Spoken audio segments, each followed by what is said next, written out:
साथियों नमस्कार। आज हम बात करेंगे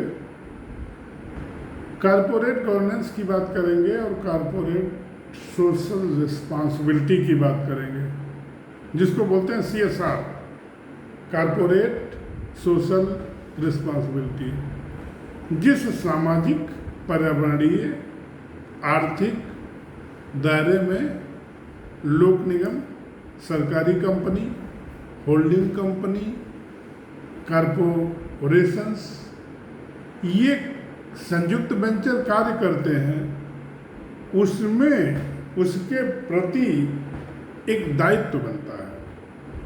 इस उद्देश्य की पूर्ति के लिए जो सामाजिक उत्तरदायित्व बनता है, उसको फुलफिल करने के लिए कंपनी अधिनियम 2013 में निगमित सामाजिक उत्तरदायित्व की अवधारणा को सम्मिलित कर लिया गया है और इस अधिनियम की धारा 135 में सामाजिक उत्तरदायित्व से जुड़े प्रावधान का उल्लेख किया गया है, जिसमें यह बताया गया है कि ऐसी कंपनी निगम जिसकी कुल संपत्ति 500 करोड़ या उससे अधिक है और 1000 करोड़ रुपए या अधिक का कारोबार कर रही है,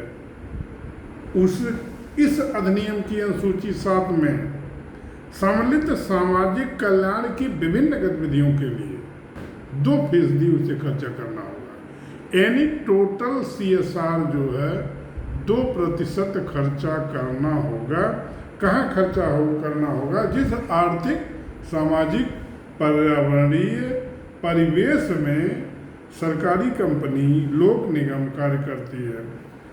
और इसके लिए इसी अधिनियम में यह व्यवस्था की गई है कि कंपनी की ओर से नियुक्त एक समिति सामाजिक उत्तरदायित्व के लिए नीतियां तैयार करेगी और वह इसका क्रियान्वयन करेगी। निगमीय सामाजिक CSR के तहत जो कार्य किए जाने हैं, सामाजिक, आर्थिक, पर्यावरणीय परिवेश में जो कार्य किए जाते हैं, उनमें शिक्षा, स्वास्थ्य, गरीबी उन्मूलन, महिला सशक्तिकरण, ग्रामीण विकास, पर्यावरण संरक्षण, प्रदूषण नियंत्रण, ऊर्जा दक्षता और प्राकृतिक संसाधनों का संरक्षण आदि शामिल है। इसी के तहत हम कहते हैं, अक्सर धर्मशालाओं, मंदिरों पे आप देखे होंगे, कहीं RO लगा हुआ, कहीं कूड़े के बर्तन रखे हुए, स्कूल को गोद लेने की परंपरा, हॉस्पिटल में वेंटिलेटर दे देना या अन्य, पर्यावरण संरक्षण के लिए चौराहों पर फव्वारे का सौंदर्यीकरण कर देना और इसी तरह से प्लांटेशन का भी कार्य कर देना जहाँ पर प्रदूषण है। ये सारे कार्य सामाजिक, निगमीय सामाजिक उत्तरदायित्व के तहत किए जा रहे हैं। इसको करने से कंपनी की, लोक निगम की, जनता उन पर ट्रस्ट करती है कि केवल व्यवसाय ही नहीं कर रहे हैं अपने उत्तरदायित्व का, तो इससे साख बढ़ता है, क्रेडिबिलिटी गैप नहीं हो पाता है, साख बढ़ता है और स्थानीय समुदाय को भी लाभ होता है। संयुक्त राष्ट्र औद्योगिक विकास संगठन CSR की अवधारणा को रिकॉग्नाइज करता है और वह बताता है कि यह प्रोफेशनली व्यवसाय प्रबंधन की एक रणनीति है। इसके तहत नियमित रूप से संस्थाएं दिन प्रतिदिन की गतिविधियों में लगातार इन कार्यों को जारी रखती हैं और यह सामाजिक, आर्थिक, पर्यावरणीय आवश्यकताओं के बीच में संतुलन बनाने का एक साधन है। इसी में हम ये भी कर सकते हैं कि जब हम इकोनॉमी की बात करते हैं तो हम इकोलॉजी की भी बात करते हैं। इकोनॉमी पे ज़्यादा फोकस करके हम इकोलॉजी को नष्ट नहीं कर सकते। इस गैप को पूरा करने के लिए 2% जो सामाजिक CSR की धनराशि खर्च की जानी है, इससे हम अपनी इकोलॉजी को बचा सकते हैं। और 2022-23 में 15,524 करोड़ रुपए, 23-24 में 17,967 करोड़ रुपए खर्च किए गए और इसमें इस व्यय में सभी कंपनियों ने लगभग 98% योगदान किया, खर्च किया। इस CSR के खर्चे में सबसे ज़्यादा योगदान खर्चा किया जा रहा है वो शिक्षा के क्षेत्र में किया जा रहा है। सबसे ज़्यादा CSR पाने वाले राज्यों में महाराष्ट्र, राजस्थान और तमिलनाडु है। शीर्ष 10 राज्यों में 60% पैसा खर्चा किया गया है। निगमीय सामाजिक उत्तरदायित्व, जिसको हम कॉरपोरेट सोशल रिस्पॉन्सिबिलिटी बोलते हैं, इसमें सरकार की भूमिका अहम होती है। सरकार विभिन्न माध्यमों से CSR को बढ़ावा देने में सहयोग करती है।